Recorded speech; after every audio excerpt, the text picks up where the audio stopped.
You are in for a treat today as we have our second guest co-host on the show with Nathan from Nashville. His name is Jeremy Cowart. And a few years back, Jeremy was named the internet's most influential photographer. And I don't know if I have met somebody who is constantly chasing ideas in every direction here and there as they lead him as much as myself. Well, that person is Jeremy Cowart, 100%. He has been constantly finding himself in new situations, moments, successes, and failures, all while dealing with his life's hardships, which is raising 4 kids who are absolutely incredible. One of his child has special needs. He's had radical loss in his family, all while managing his own neurological disease. He is a 100% true inspiration to me, but an inspiration in overcoming and continuing to make art against all odds. And Jeremy, I'm telling you, everybody, has mastered pushing resistance to the side and just moving forward in work and creating art. He has always, as an artist, sat at the edge of innovation, invention, and evolution of photography, combining art and technology into his processes.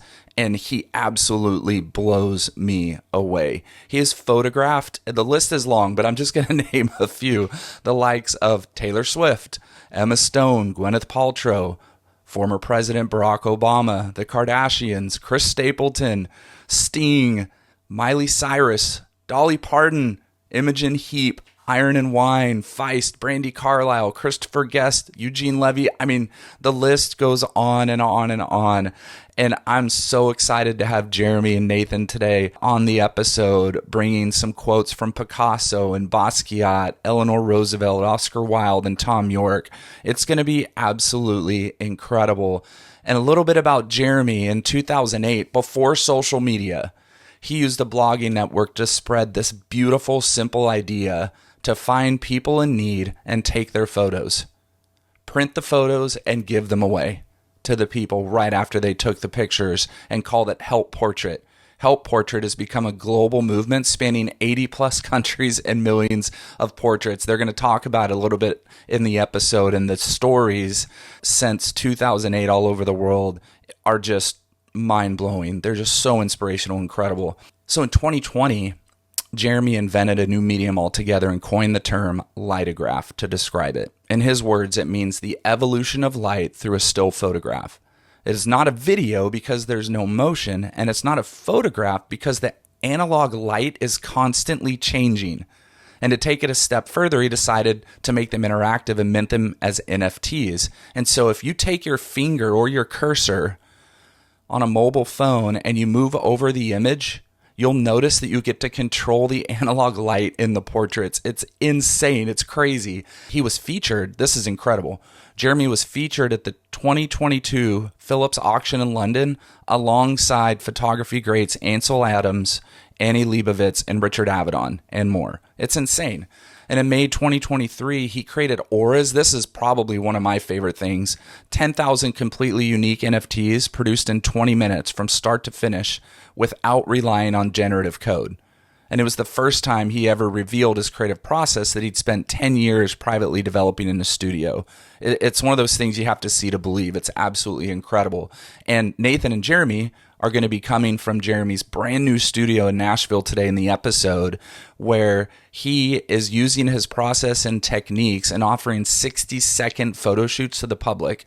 So he'll shoot 200 portraits in 1 minute, with every portrait having completely unique results. It's insane. And you're going to see, if you're watching this on Spotify or YouTube in the video version, you're going to be able to see one of his screens behind him. It just blows me away. Jeremy says he doesn't set goals or plan ahead, and money never motivates him. It's always about the idea. It always has been, and it always will be. Some of the ideas fail miserably, but the lessons learned are invaluable. So immediately I go chase the next one. I've done it for 20 years, and I'll do it the rest of my life. My hope is that the public sees my love for art and love for people throughout all of it.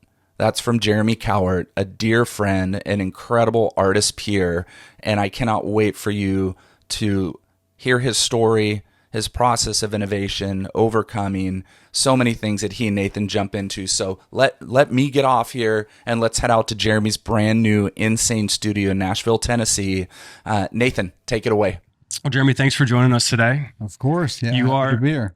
Officially our second guest co-host is what we've been calling it. And you are my official first anything in this new studio. I love it. We are christening the space. Very much. To talk about for the people that are watching on YouTube and watch the video.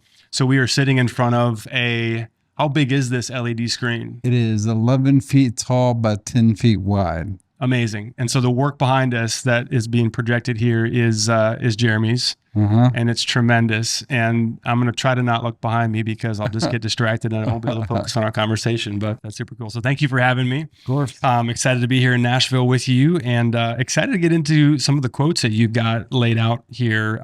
What we like to do with our guest co-hosts is kind of have you steer the ship with regards to quotes that are meaningful to you around the creative process, around art, and just, your whole journey with art as well.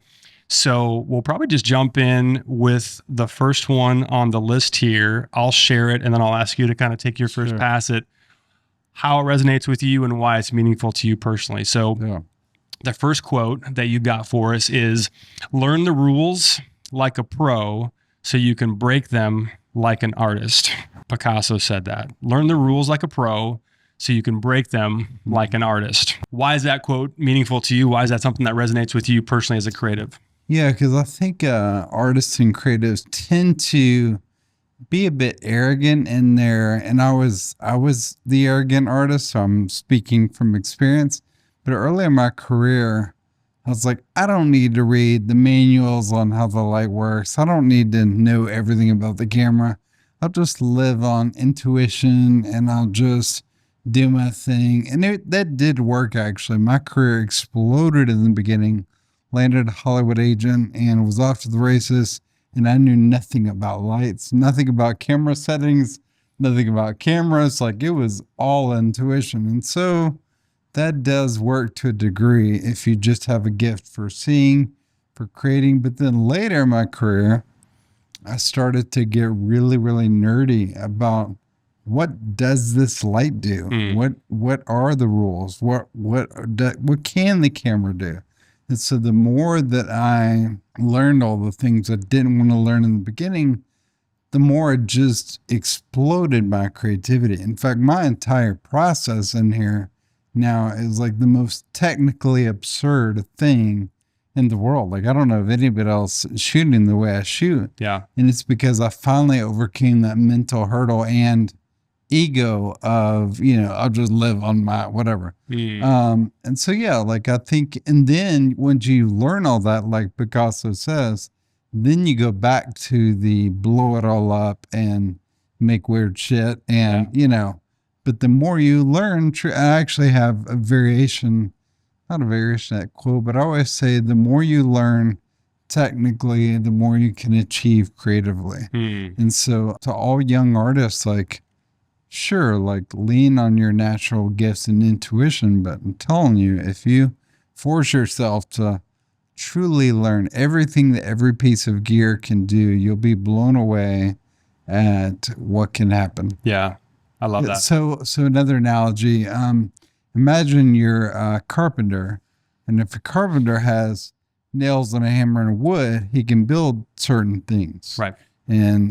But then if you start to add to that toolbox and give him eventually a bulldozer and who knows what else, like, the more tools he have, the more he can build. And it's the exact same process with creativity. 100%. So, I mean, when you start talking about tools, now you're really speaking my language. Yeah, seriously. So you're a perfect example. When you share that, I'm reminded of a story from your book about kind of the winging it version. I forget what the title, but the story of when you were shooting for Prison Break. Oh yeah, which was kind of like one of your first big gigs, right? Yeah. So would that be an example of sort of figuring out on the fly?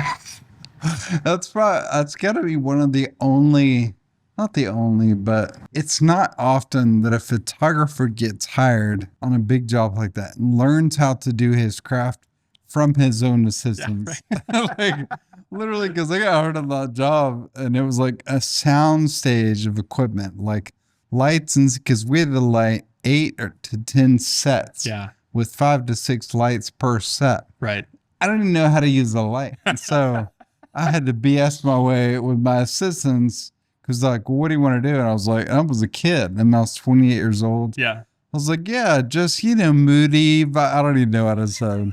But then watching my own crew set up my lights on my shoot, I was like, oh, that's how you set up a light. And that's how you 100%. So yeah, I learned by literally just doing and watching my own crews, set stuff up. Yeah.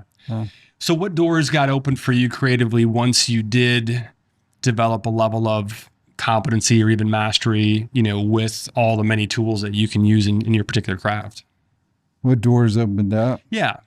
Yeah, just people coming to me because I was doing things really different. And I was doing things really different because, like I was just saying, I was learning the tools and learning how to master it all. And so my other advantage was when photography switched from analog to digital, which I'm now really dating myself because that's been about 20 years. I was already a graphic designer. And so I had this massive advantage because all these old school film photographers were like, what? Computers? Photoshop? Like, what is this? Right. And so I was just 90 miles an hour way ahead of the game. Right. So early in my career, that's another reason I got hired so much is that I knew how to do things that no one else did. Right.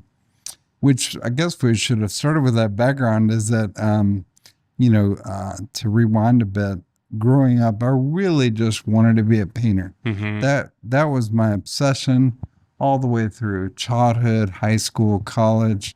Then my parents were afraid of me making a living as a painter. Right. And so they were like, have you heard of this thing, computers and graphic design and Photoshop? And I was like, oh, hell no. I was like scared to death of technology, of like going, all things computers, thought I was an idiot.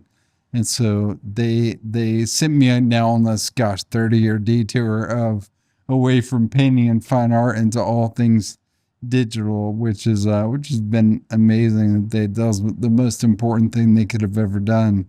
But it's weird because I still feel like I'm just a painter stuck in this world of commercial and digital. It's crazy. Yeah. How do you think that impacts your work or your approach to the work that you do? I actually shoot now very much like a painter. And what I mean by that is, the work you do is extremely, first of all, beautiful. I just saw his work for the first time today. It's incredible. Appreciate it. But any abstract, we'll go with the abstract painter, like even Ty, when I watch Ty's videos, he's overseeing a process meant to even surprise him. Yeah. He doesn't know where every single drip of paint is going to land. Right. He's not controlling every little, but he is controlling the overall vision. Yeah. And most photographers it's the same thing. They're expressing something. They know where they want their light. They know where they want their thing. Stephen Pressfield said most artists are expressing themselves.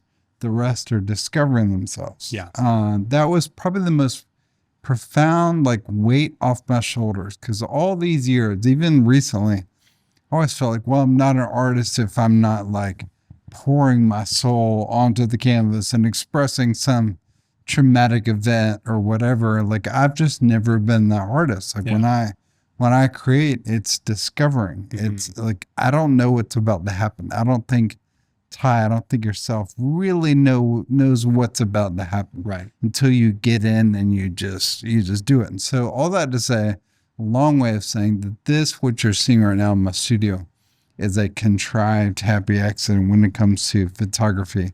It's all designed to surprise me. I've got lights changing. I've got this wall changing backdrops. I've got crap in front of the lens that's reflecting light prisms and all kinds of stuff.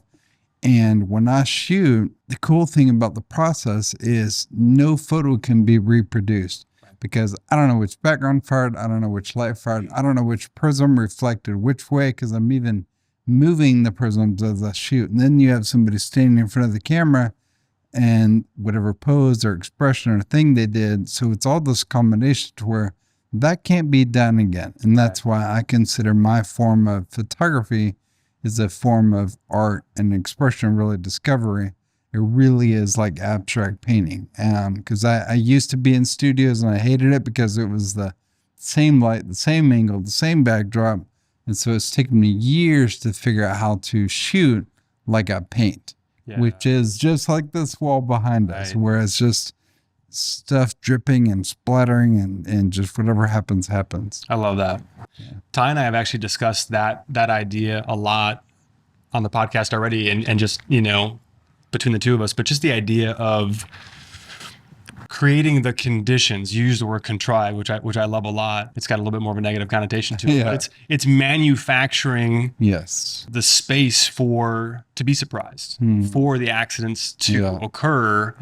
And I almost think there's a little bit of, I don't want to say selfishness in it, but when you talk about that Pressfield quote of discovering ourselves, there's something about that process of discovery of whether it's when you load the images and look at them for the first time, not knowing what you're going to see, or Ty pulling up the piece of cardboard, you know, not knowing, having an idea, right? Having created the conditions for something to happen. And that's kind of the beautiful thing about the artistic process, I think, in general, is that when we have, the more time we spend, it comes back to repetition, right? The more time you spend, the more images that you capture, the more you can not replicate, but at least, again, create as many of the conditions, as many of the elements to sort of sprinkle in the mix, and just kind of see what comes out, right? Yeah, totally. Yeah.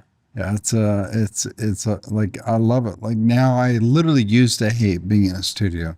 Now there's nowhere else I'd rather be, because every shoot is different. Something, I don't know. Yeah, it's always surprising me. I love that. Yeah. Let's move on to your next quote.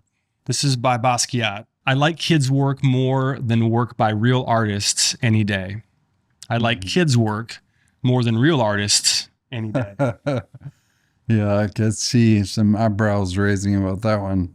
But man, I literally just found that quote this morning because y'all had asked about quotes, and I was like, I know I'd heard Basquiat say some things that I liked, but I never remembered that. Right. I just found it this morning. Anyway, the reason I love that and connect to it is because I've said the same thing many, many times. Because having kids, when I go to my kids' schools and I walk through the hallways and I see all the art projects, I freaking come to life. Yeah. And the reason I do is because to see purely, I mean, in its rawest, purest form, a child's imagination scribbling, because all adults, no matter what artist you name, we're all thinking about whether it's how to monetize this, how to impress people, how do I do this, express myself, discover. They're thinking about all the things we're talking about. They're thinking about social media, what's going to get likes, what's, you know, how are people going to respond. But when you look at a child's art, it's just so innocent. Yes. And many times way cooler than, you know, a lot of adult art. And so sometimes I like want to buy a piece like off the wall of a children's school. Like but then I feel like a creeper because I'm like this adult, like, you know, walking through the hallways of school. But I literally can look at children's, like the younger, gosh, that sounds even worse. But like the younger the child, the more innocence their art is. Like they're like, even like a toddler just throwing paint around, actually a little older, like around kindergarten to like third grade, when they draw portraits, because I'm so fascinated with portraits. But the way they create faces, and it's just like, I'm like, yes, that's it. That's it. That's what I want to see, you know. But of course, there's gazillions of amazing adult artists. But I just love that Basquiat said that, because I'm like, man, I relate to that. There was a recent airport exhibit, a massive airport exhibit of children's art. And I just spent like an hour just staring at all these kids' paintings and drawings, because I just think it's so inspiring. You use the word pure, and I think that's about the best way one could describe the art that comes from a child. And I think it's a product of not yet being self-conscious. Yeah, you know, for sure. And that's what, I don't care what age you are. It's funny you said there, I was actually thinking in my mind, I'm like, I wonder about when that starts to sort of fade a little bit. Yeah. Because it does, for sure. I was talking to somebody the other day, and I'm sure you get this a lot too. You talk to people who are not creatives, will say things like, oh yeah, I don't have a creative bone in my body. Oh yeah. And it's like, well, you did at one point. You probably still Well, that other quote is in there. Every child is born an artist. The problem is how to remain one. That's right. Once we grow up, from Picasso. That's just it, right? It's like, you'll never walk into the classroom of kindergartners and find a kid who's like, oh, I don't know how to draw. It's like, give me the crayons, give me the markers. Let me get after it. Yeah. And so much of it, I think, and I'm with you, I think that the art that I really appreciate is something where there's evidence of both control and spontaneity, in a way. That spontaneity though is really something that it's pure because it's in the moment, right? Yeah. It's pure because it's a product of play, without concern for the product. Yeah. Without concern for the result, without concern for how it's going to be received, or to your point, how many likes it's going to get. We've got kids about the same age. I really fear for how the impact of, things like social media impact or affect kids' creativity and their, I can just imagine, I'm just trying to project or imagine what it would have been like had social media been around when I was a kid growing up and drawing or whatever, would I have shared it? Who knows? But just the idea of, I remember vividly like walking upstairs after, drawing a picture of Kirby Puckett, knowing I didn't get the hand right on his, and being like, I hope mom likes this. I hope, you know what I'm saying? Yeah. And magnify that by however, right, an audience of infinite people that could potentially see something once you put it out into the world. Yeah. I really wonder, I fear for how much that would cause creatives of all ages to sort of edit what they're doing in real time and hold back. Yeah. Yeah. I could go on and on about the impact of all that, the comparison, but you're right. I've never thought about it from an art standpoint for kids and their art. And I just think about all the other things, the general comparison and the toxicity of it all. And I just read the other day that finally schools are starting to not allow phones at all in the school. I'm like, finally, it's got to happen. Right. It's a whole different topic. I had thought about being in high school and being afraid to post your art because of fear of, Right. But yeah, that's huge. I wish there was like an Instagram account that only posted like children's drawings and paintings like we're talking about. It'd be sick. Yeah. My most followed account. Yeah. I love that. The next quote that you've got on our list for today. Well done, by the way. This is a powerful list. Eleanor Roosevelt said, small minds discuss people, average minds discuss events, great minds discuss ideas. Love that quote. Crazy story, years ago, I was in a group with a bunch of guys and we would meet every week. And at one point, a buddy of mine said to me, he was like, you know what, Cowart, you only hang out with cool and important people. You're too good for us. And for like 2 or 3 weeks, I was like really convicted by that. I was like, I do hang out with a lot of cool or important or famous people. But I was like, is it because they're cool or important or famous? And after like literally tons of just dwelling on that statement, I finally realized something. I was like, it has nothing to do with their cool factor, their followers or whatever.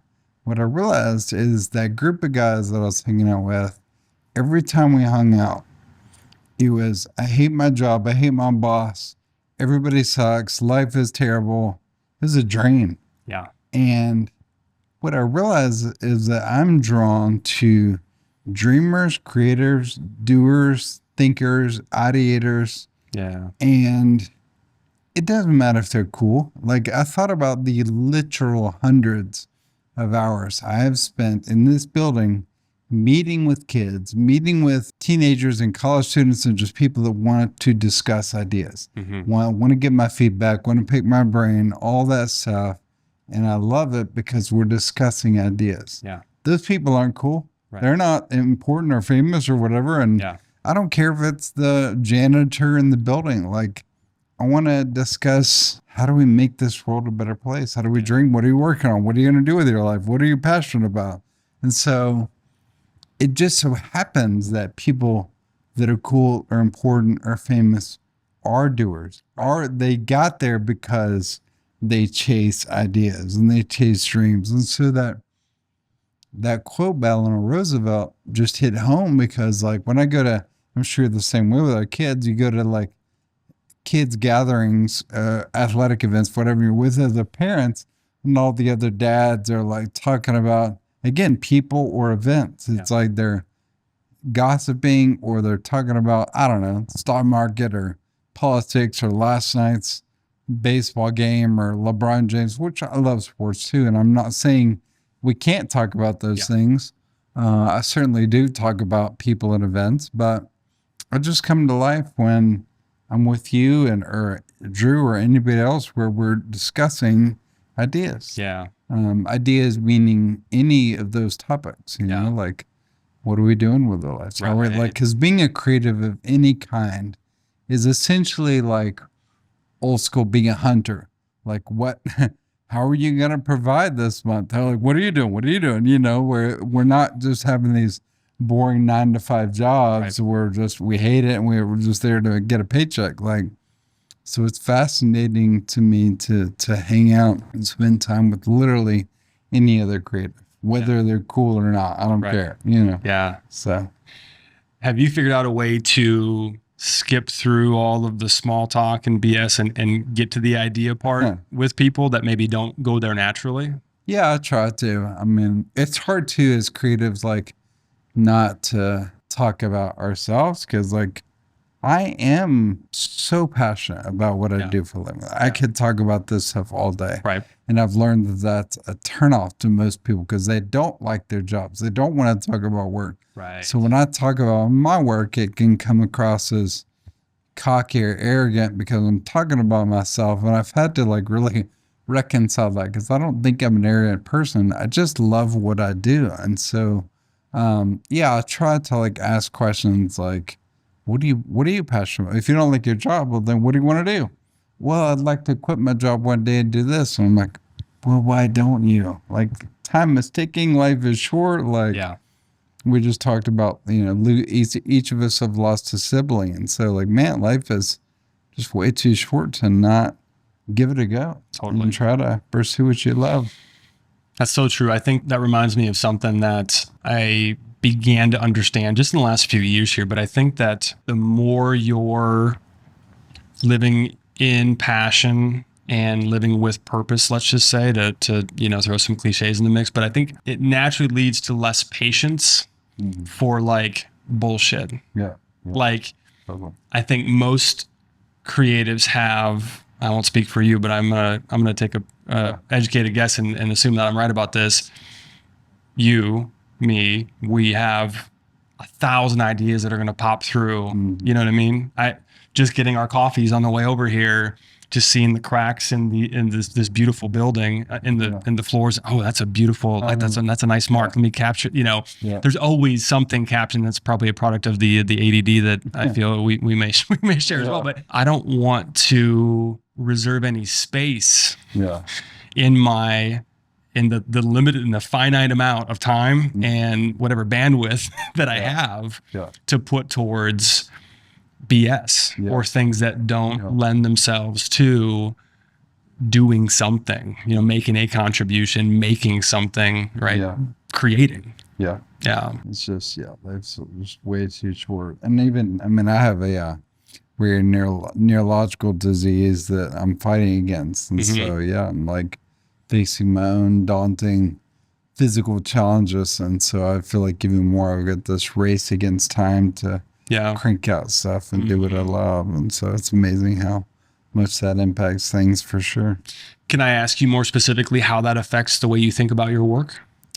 Yeah. You know, it's funny because this studio setup thing that I do never was because of my disease.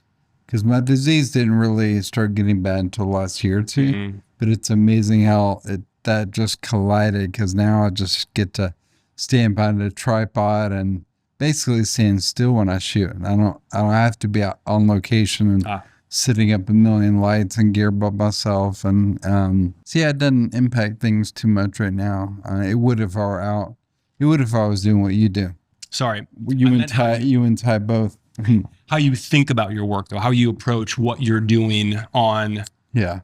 whatever timeline or however you think about that. I don't think my health stuff affects how I think about it now. I just do what I got to do and figure it out. Yeah. Right. Yeah. But I do watch even your videos and Ty's videos, like how physical it is. I mean, man, I love to do that kind of work, but I don't think I could. I don't think my body could be bent over on my knees all day. You know? Yeah. Right. It's a lot. The clock's ticking for all of us. Yeah, for sure. For sure. The next quote you got for us is from Oscar Wilde, and this is an often shared quote. Yeah. For a good reason. Be yourself. Everyone else is taken.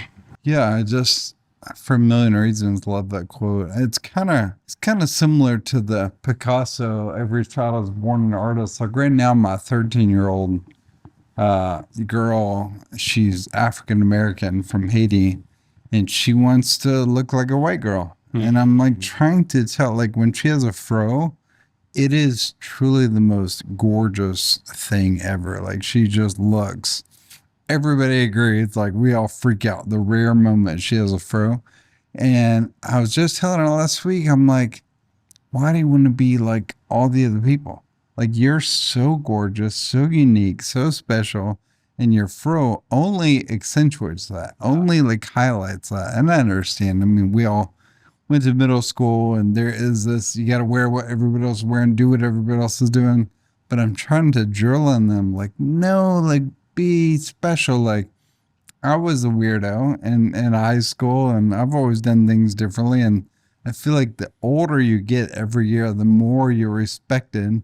And not that it's about being respected, but still society responds to uniqueness and creativity. And yeah, man, there's too much uniformity out there. Like everybody, like when I go to New York City or anywhere that's not the South, like even around here, everybody looks the same and dresses the same. Right. And I just come to life when I go to New York City and see just this blend of humanity and everybody doing their own unique thing. I just love it. Yeah.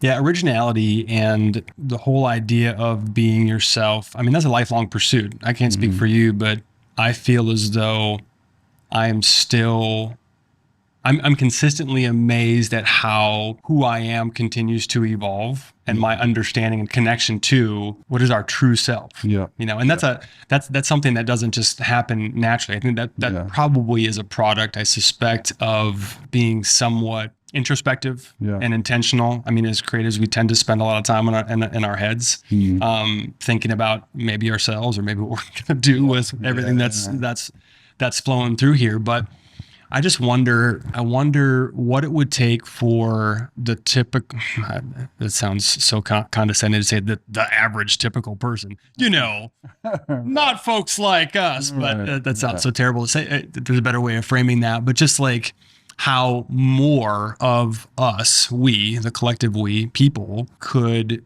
continue to spend time, because those are the people, to your earlier point, those are the people who are most interesting to me, are the ones who are continuing to consider, what am I doing here? Like what's really the, you know, to your point about, hey, you've got a dream, why aren't you, pursuing it? You know, what are we doing here? Like what's the, where's this headed? You know? As opposed to, well, this is the one way path that I'm on, and keep it between 55 and 61, and exactly. Off we go. I don't know what my point is. I think I have one, but maybe it'll come out in a moment. But I just there's tremendous value, I think, in being intentional. Actually, I'll ask you: is there anything around your habits, routines, any practice that you have to spend time with yourself, continuing to get to know who you are today, as opposed to getting maybe stuck in an identity that you assumed at some point in the past? Not necessarily a routine or practice, but I have realized over the last 2 years, especially, that obsessively learning is like the only path forward. I think when you stop learning, that is the fastest path to burnout, irrelevance, boredom. Like we're taught that you go to school, you learn your craft, and then you go do your craft.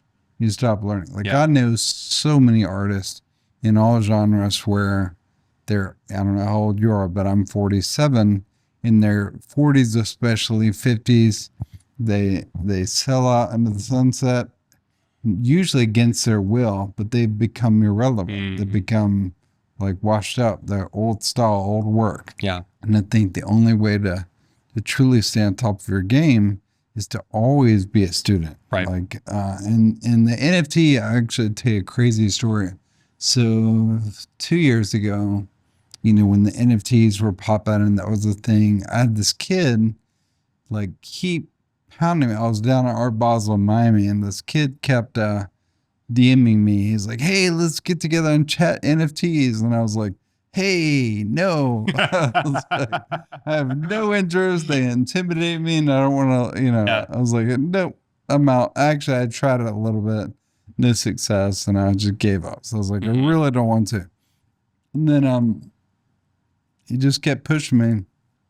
So we get together, and he explains something called generative code, which that's when it just exploded in my brain. In all these years of painting and doing Photoshop layers, I instantly like just got it with generative code. Generative code essentially is, it's not AI. Generative code is like having a studio assistant explore all the combination of elements for you. It's an invisible studio assistant. And so I was like, man, I could create, and I literally created almost 1,000 individual pieces of art.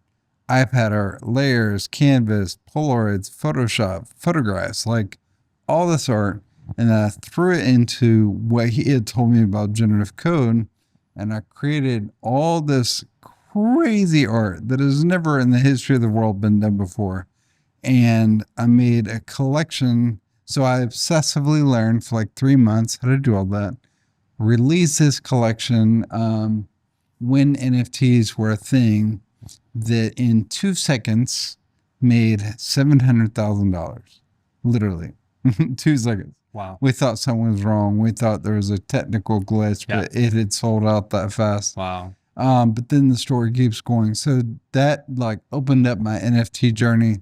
And then I just started learning every day. And then I finally learned augmented reality, AR and VR, and I started playing with all that stuff.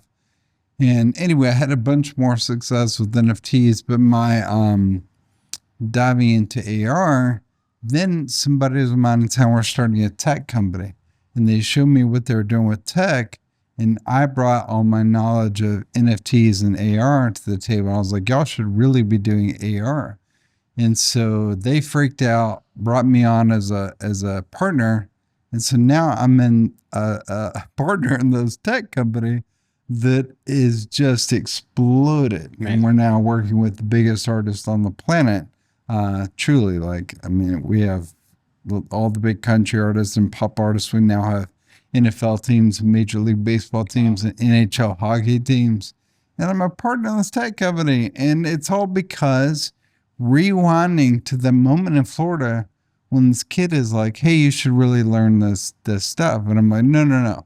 Like most people when they're older, like, no, that's for the kids. That's for the, TikTok is for just teenagers dancing. Yeah. And we'll look at it now. It's like everyone's on TikTok and Reels and all the things. That's a very long way of saying that all taught me that, I just learned the new things and it changed my life. Yeah. Because I'm obsessively learning. And so now I'm like, okay, moving forward, whatever it is, whatever the next AI, AR, VR, NFT, whatever the thing is, I'm going to keep staying on the cusp of that before everybody else so that I can just keep figuring it out and not become bored. I love that story for a lot of reasons. So knowing your backstory and your trajectory, a little bit, you've dipped your pen in a lot of creative ink. You've done a lot of different things. And correct me if I'm wrong, but I'm guessing you could have at any point, at different points along the way, sort of camped out and become more static with like, all right, I kind of got a groove that would have paid the bills and taken care of things, right, indefinitely. So to put that in the form of a question, I'm curious, do you think it's a conscious choice that you made at some point along the way to say, I'm going to be somebody who continues to evolve, or do you think that's just baked into your DNA? It's baked into being off the charts ADD. Sure. Yeah. And just generally curious. I mean, I'm always shifting. A lot of people do think that's purposeful, but it's really not. It's just, I think it's like actual extreme ADHD, a lot of career switching, and there's a ton of downside to it. We're talking about it right now as if it's this really cool, sexy thing, but I could probably point out more downsides to this than I could positives.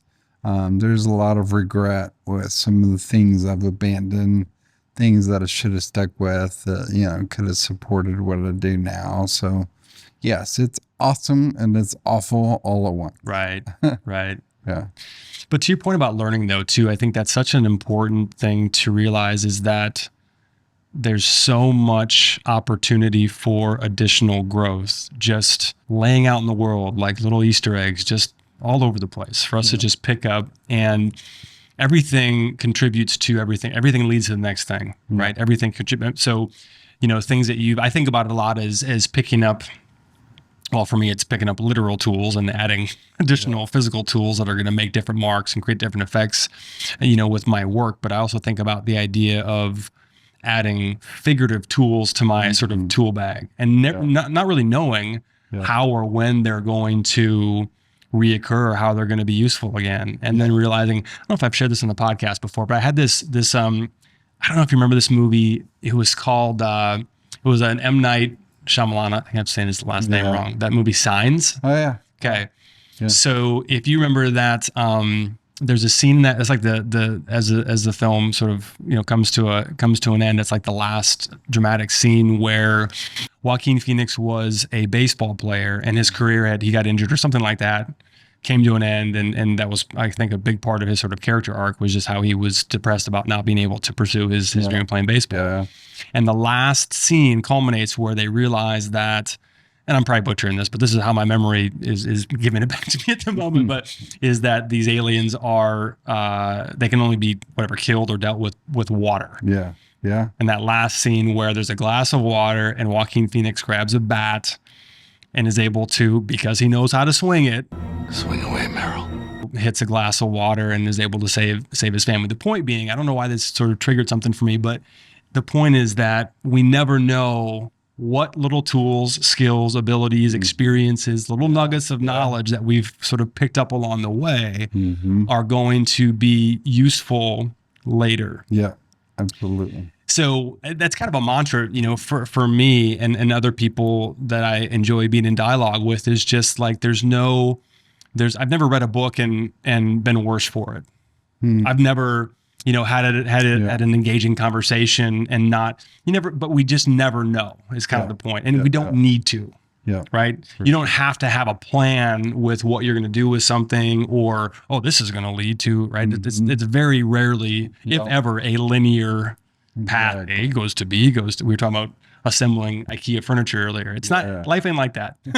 Exactly. It's not, if only life was just assembled by number, Swedish made. But if you do just open up your mind to just like, I've got to be curious instead of saying, no, that's not for me, especially when it comes to the arts and creativity, like open up your mind, just try it, just do it, just jump into the new thing and give it a go. And most experiences are so low stakes. What if you try something that doesn't work? Yeah, exactly. It's okay. You're about right back where you were before you started. Yeah. I love that.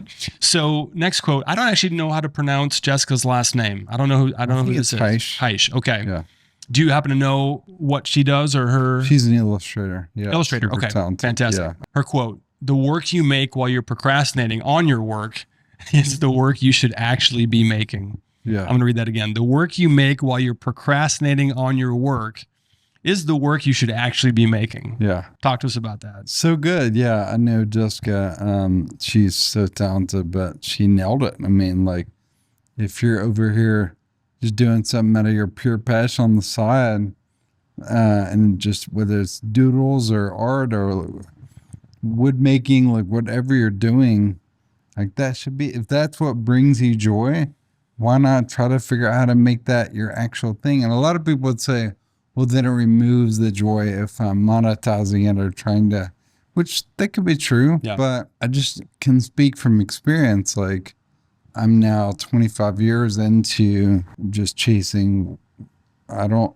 doodle on the side. Like, why I get to doodle professionally, I get to just constantly shift and try new things. And there's never been a day that I've dreaded a Monday, or I've never looked forward to the weekends. Like, this is where I want to be, what I want to be doing.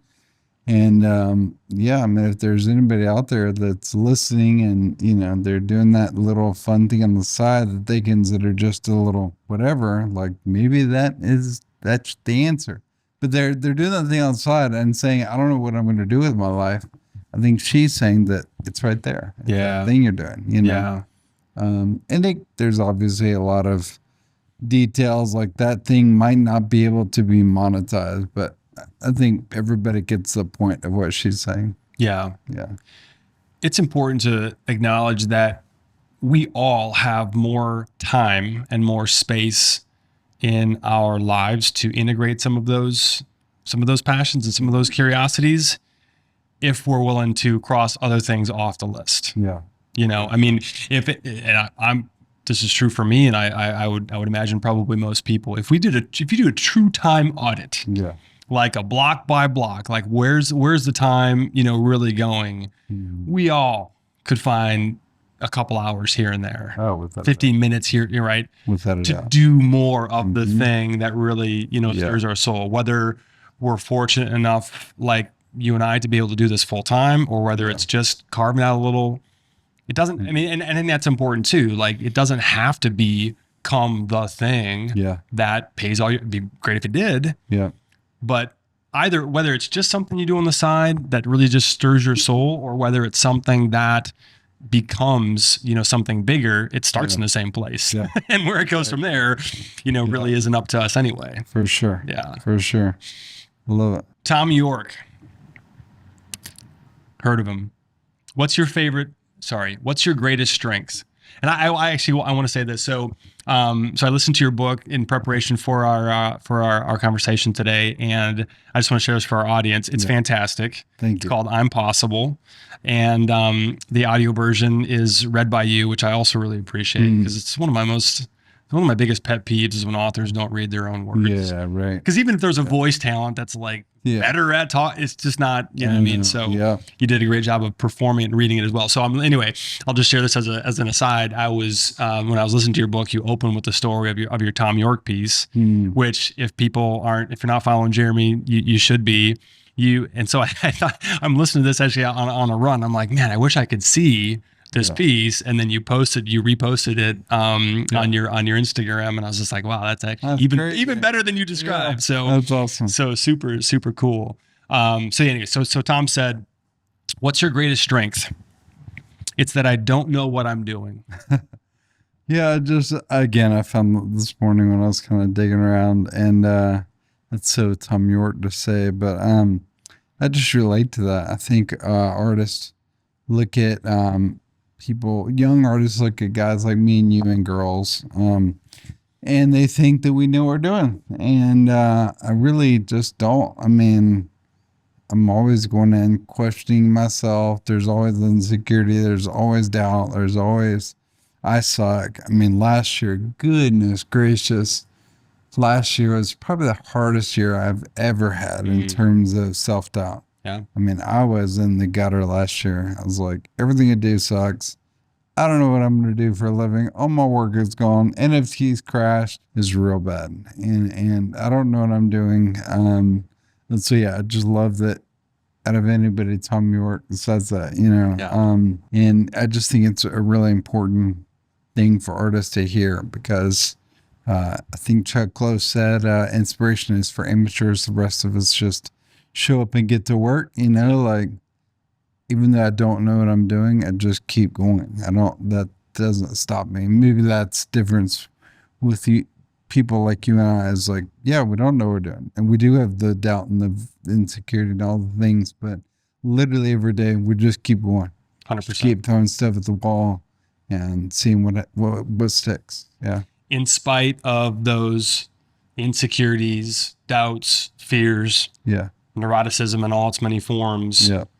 showing up the next day to do something. So you do know one thing you're doing. It's you're showing up the next day to do something. Yeah. Right? I mean, and I think that's something it's one of the most encouraging things. I don't remember when I first sort of heard this or acknowledged this idea or this truth that nobody really knows what they're doing. Yeah. The only difference is that some people have become really good at convincing others that they do. That is for dang sure. Well, we're all making it up as we go along. Yeah. And I think that's one of the most encouraging things that anybody could ever really fully grasp is like, oh, pick your favorite, whatever, the most inspirational figures in any domain. They woke up every day. Yeah. And we're like, oh, we'll see how this goes. Yeah. Right. Exactly. And so if one of the, Tom York, Radiohead would be on my, certainly Mount Rushmore of creative, heroes. And the fact that it ties, so this is gonna be funny because we talked about this in an episode a couple episodes ago, but just the whole idea of how often they reinvented themselves, over time. Yeah. To us, we might think, oh, they were absolutely fearless and just said, we're just going to do whatever we want. Yeah. But if we read into this quote, we could probably surmise that with each album, they're like, well, this is what we feel called. This is what we feel, passionate about putting out into the world. Yeah. And thankfully, they had obviously created some space with some success to have the label be like, all right, sure. So there's a little bit of a caveat there, but the point is everybody has doubts and fears, and everyone's experiencing, no matter where you're at in your trajectory in your career and whatever thing you're trying to progress in. Yeah.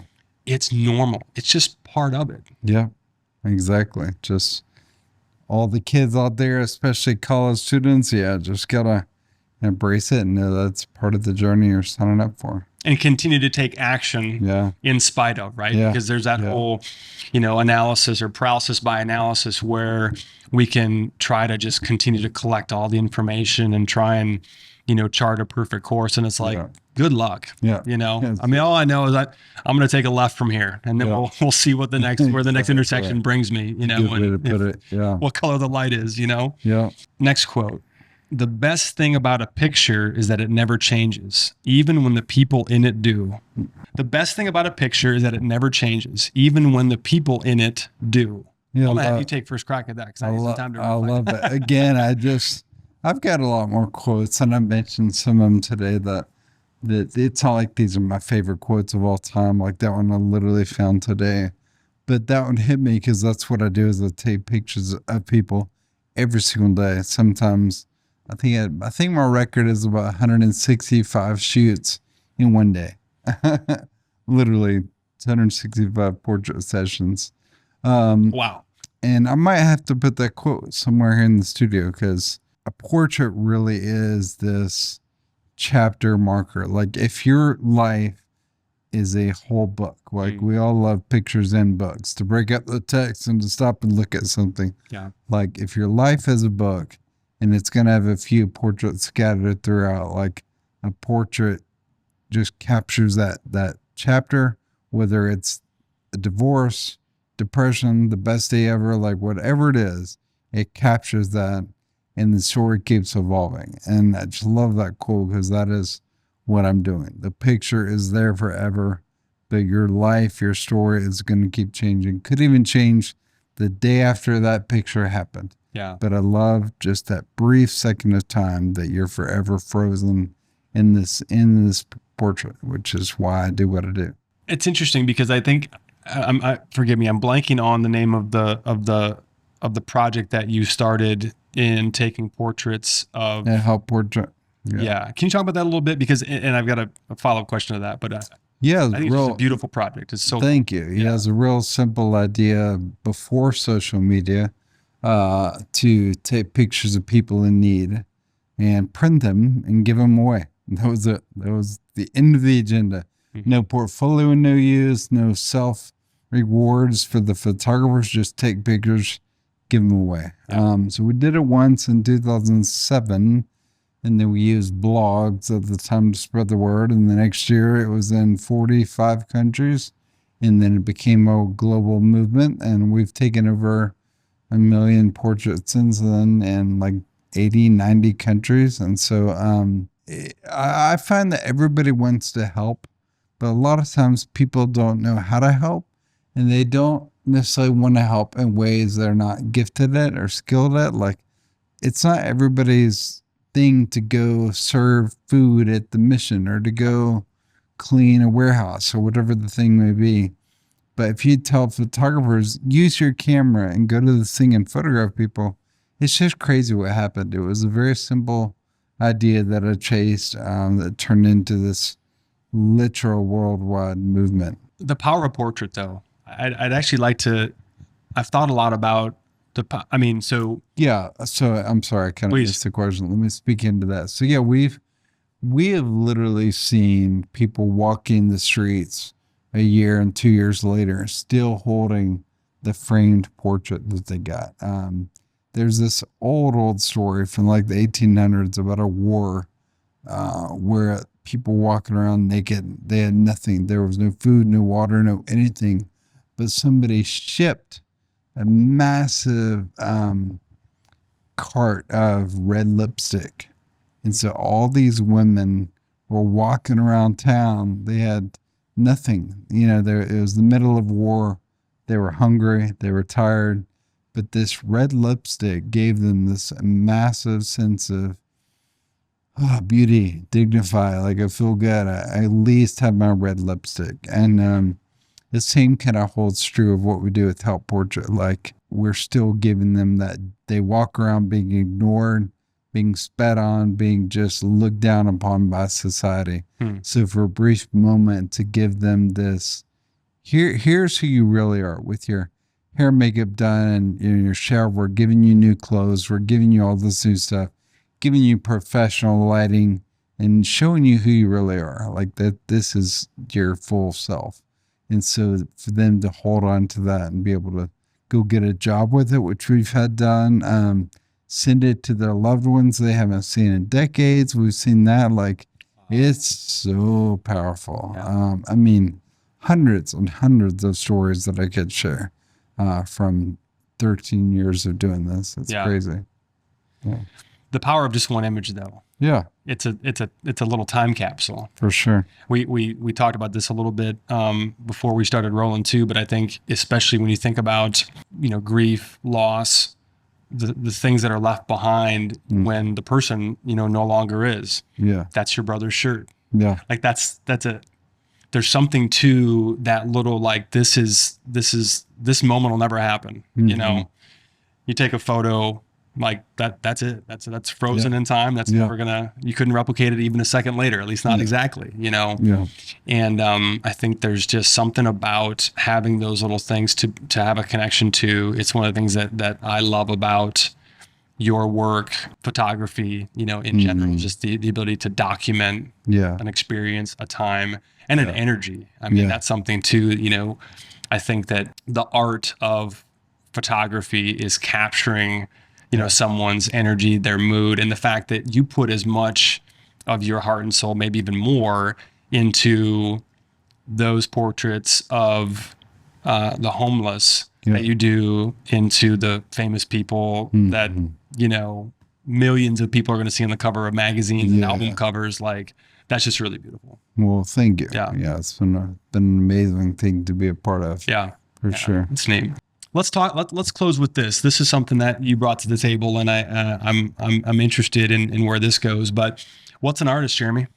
I don't know why, but for some reason, I've thought way too much about this question. Yeah. What is an artist? And few years ago, I finally came up with what I think is just like the right way to frame what an artist is. And I think an artist is somebody that if they were the only person left on earth, what's that Will Smith movie where he was the only guy on earth? I forget what it's called.